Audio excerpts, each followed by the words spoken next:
श्रीमद् भागवत गीता अध्याय 2 गीता का सार भाग 5। अविनाशी अप्रमेय तथा शाश्वत जीवन के भौतिक शरीर का अंत अवश्यंभावी है, अतः हे भरतवंशी युद्ध करो।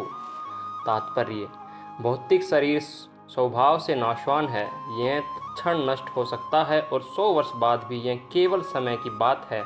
इसे अनंत काल तक बनाए रखने की कोई संभावना नहीं है। किंतु आत्मा इतना सूक्ष्म है कि इसे शत्रु देख भी नहीं सकता, मारना तो दूर रहा। जैसा कि पिछले श्लोक में कहा गया है, यह इतना सूक्ष्म है कि कोई इसके मापने की बात सोच भी नहीं सकता। अतः दोनों ही दृष्टि से शोक का कोई कारण नहीं है, क्योंकि जीव जिस रूप में है, न तो उसे मारा जा सकता है, न ही शरीर को कुछ समय तक या स्थायी रूप से बचाया जा सकता है। पूर्ण आत्मा के सूक्ष्म कण अपने कर्म के अनुसार ही यह शरीर धारण करते हैं, अतः धार्मिक नियमों का पालन करना चाहिए। वेदांत सूत्र में जीव को प्रकाश बताया गया है, क्योंकि वह परम प्रकाश का अंश है। जिस प्रकार सूर्य का प्रकाश सारे ब्रह्मांड का पोषण करता है, उसी प्रकार आत्मा के प्रकाश से इस भौतिक देह का पोषण होता है। जैसे ही आत्मा इस भौतिक शरीर से बाहर निकल जाता है, शरीर सड़ने लगता है, अतः आत्मा ही शरीर का पोषक है। शरीर अपने आप में महत्वहीन है, इसलिए अर्जुन को उपदेश दिया गया है कि वह युद्ध करे और भौतिक शारीरिक कारणों से धर्म की बलि न होने दे। जो इस जीवात्मा को मारने वाला समझता है तथा जो इसे मरा हुआ समझता है, वे दोनों ही अज्ञानी हैं, क्योंकि आत्मा न तो मारता है और न मारा जाता है। तात्पर्य: जब देहधारी जीव को किसी घातक हथियार से आघात पहुंचाया जाता है, तो यह समझ लेना चाहिए कि शरीर के भीतर का जीवात्मा मरा नहीं है। आत्मा इतना सूक्ष्म है कि इसे किसी तरह के भौतिक हथियार से मारा पाना असंभव है। जैसा कि अगले श्लोकों से स्पष्ट हो जाएगा, न ही जीवात्मा अपने आध्यात्मिक स्वरूप के कारण वध्य है, जिसे मारा जाता है या जिसे मरा हुआ समझा जाता है। वह केवल शरीर होता है, किंतु इसका तात्पर्य शरीर के वध को प्रोत्साहित करना नहीं है। वैदिक आदेश है कि किसी भी जीव की हिंसा न हो, न ही जीवात्मा अवध्य है का अर्थ है कि पशु हिंसा को प्रोत्साहन दिया जाए। किसी भी जीव के शरीर की अनधिकार हत्या करना निघन है, राज्य तथा भगवत विधान के द्वारा दंडनीय है। किंतु अर्जुन को तो धर्म के नियमानुसार मारने के लिए नियुक्त किया जा रहा था, किसी पागलपनवश नहीं। आत्मा के किसी भी काल में न तो जन्म है न मृत्यु। वह न तो कभी जन्मा है, न जन्म लेता है और न जन्म लेगा। वह अजन्मा है, नित्य है, शाश्वत है तथा पुरातन है। शरीर के मारे जाने पर वह मारा नहीं जाता। तात्पर्य: गुणात्मक दृष्टि से परमात्मा का अणु अंश परम से अभिन्न है। वह शरीर की भांति विकारी नहीं है। कभी कभी आत्मा को स्थायी या कटुतस्थ कहा जाता है। शरीर में 6 प्रकार के रूपांतरण होते हैं। वह माता के गर्भ में जन्म लेता है, कुछ काल तक रहता है, बढ़ता है, कुछ परिवर्तन उत्पन्न करता है, धीरे धीरे क्षीण होता है और अंत में समाप्त हो जाता है। किंतु आत्मा में ऐसे परिवर्तन नहीं होते। आत्मा अजन्मा है, किंतु चूंकि यह भौतिक शरीर धारण करता है, अतः शरीर जन्म लेता है। आत्मा न तो जन्म लेता है न मरता है। जिसका जन्म होता है उसकी मृत्यु भी होती है, और चूंकि आत्मा जन्म नहीं लेता, अतः उसका न तो भूत है, न वर्तमान, न भविष्य। वह नित्य, शाश्वत तथा सनातन है, अर्थात उसके जन्म लेने का कोई इतिहास नहीं है। हम शरीर के प्रभाव में आकर आत्मा के जन्म, मरण आदि का इतिहास खोजते हैं। आत्मा शरीर की तरह कभी भी वृद्ध नहीं होता, अतः तथाकथित वृद्ध पुरुष भी अपने बाल्यकाल या युवावस्था जैसी अनुभूति पाता है। शरीर के परिवर्तनों का आत्मा पर कोई प्रभाव नहीं पड़ता। आत्मा वृक्ष या किसी अन्य भौतिक वस्तु की तरह क्षीण नहीं होता। आत्मा की कोई उपसृष्टि नहीं होती। शरीर की उपसृष्टि संतानें हैं, और वे भी व्यष्टि आत्माएं हैं, और शरीर के कारण वे किसी न किसी की संतानें प्रतीत होते हैं। शरीर की वृद्धि आत्मा की उपस्थिति के कारण होती हैं, किंतु आत्मा के न तो कोई उपवृद्धि है, न ही उसमें कोई परिवर्तन होता है।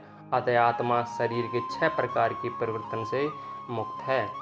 इस श्लोक का अर्थ तथा तात्पर्य भगवत गीता के श्लोक जैसा ही है, किंतु इस श्लोक में एक विशिष्ट शब्द विपश्चित का प्रयोग हुआ है, जिसका अर्थ है विद्वान या ज्ञान में।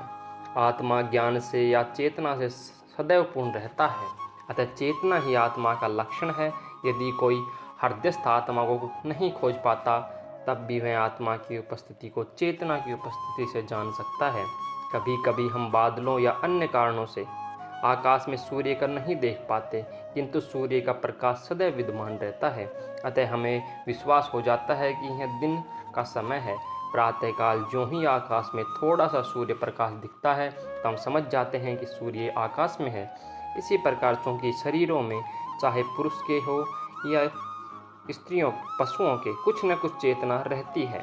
अतः हम आत्मा की उपस्थिति को जान लेते हैं, किंतु जीव की यह चेतना परमेश्वर की चेतना से भिन्न है, क्योंकि परम चेतना तो सर्वज्ञ है, भूत, वर्तमान तथा भविष्य के ज्ञान से पूर्ण। व्यष्टि जीव की चेतना विस्मरणशील है। जब वह अपने वास्तविक स्वरूप को भूल जाता है तो उसे कृष्ण के उपदेशों से शिक्षा तथा प्रकाश और बोध प्राप्त होता है। किंतु कृष्ण विस्मरणशील जीव नहीं है। यदि वे ऐसे होते तो उनके द्वारा दिए गए भगवत गीता के उपदेश व्यर्थ होते। आत्मा के दो प्रकार हैं, एक तो अणु आत्मा और दूसरा विभु आत्मा। कठोपनिषद में इसकी स्तुति इस प्रकार की गई है कि परमात्मा तथा अणु आत्मा दोनों शरीर रूपी उसी वृक्ष में जीव के हृदय में विद्यमान है, और उनमें से जो समस्त इच्छाओं तथा शोकों से मुक्त हो चुका है वहीं भगवत कृपा से आत्मा की महिमा को समझ सकता है। कृष्ण परमात्मा के भी उद्गम हैं, जैसा कि अगले अध्याय में बताया जाएगा, और कृष्ण और अर्जुन अणु आत्मा के समान हैं, जो अपने वास्तविक स्वरूप को भूल गया है। अतः उसे कृष्ण द्वारा या उनके प्रामाणिक प्रतिनिधि गुरु द्वारा प्रबुद्ध किए जाने की आवश्यकता है। हे पार्थ, जो व्यक्ति यह जानता है कि आत्मा अविनाशी है, अजन्मा है, शाश्वत है तथा अवयव है, वह भला किसी को कैसे मार सकता है या मरवा सकता है। तात्पर्य, प्रत्येक वस्तु की समुचित उपयोगिता होती है, और जो ज्ञानी होता है वह जानता है कि किसी वस्तु का कहाँ और कैसे प्रयोग किया जाए। इसी प्रकार हिंसा की भी अपनी उपयोगिता है, और उसका उपयोग उसे जानने वाले पर निर्भर करता है। यद्यपि हत्या करने वाले व्यक्ति को न्याय संहिता के अनुसार प्राणदंड दिया जाता है, किंतु न्यायाधीश को दोषी नहीं ठहराया जा सकता, क्योंकि वह न्याय संहिता के अनुसार ही दूसरे व्यक्ति पर हिंसा किए जाने का आदेश देता है। मनुष्यों के विधि ग्रंथ मनु संहिता में इसका समर्थन किया गया है कि हत्यारे को प्राणदंड देना चाहिए, जिससे उसे अगले जीवन में अपना पाप कर्म भोगना न पड़े। अतः राजा द्वारा हत्यारे को फांसी का दंड इस प्रकार से लाभप्रद है। इसी प्रकार जब कृष्ण युद्ध करने का आदेश देते हैं तो यह समझ लेना चाहिए कि वह हिंसा परम न्याय के लिए है, और इस तरह अर्जुन को इस आदेश का पालन यह समझकर करना चाहिए कि कृष्ण के लिए किया गया युद्ध हिंसा नहीं है, क्योंकि मनुष्य या दूसरे शब्दों में आत्मा को मारा नहीं जा सकता। अतः न्याय के हेतु तथाकथित हिंसा की अनुमति है। शल्य क्रिया का प्रयोजन रोगी को मारना नहीं, अपितु उसको स्वस्थ बनाना है। अतः कृष्ण के आदेश का अर्जुन द्वारा किसी जानने वाले युद्ध पूरे ज्ञान के साथ हो रहा है, उससे पाप फल की संभावना नहीं है।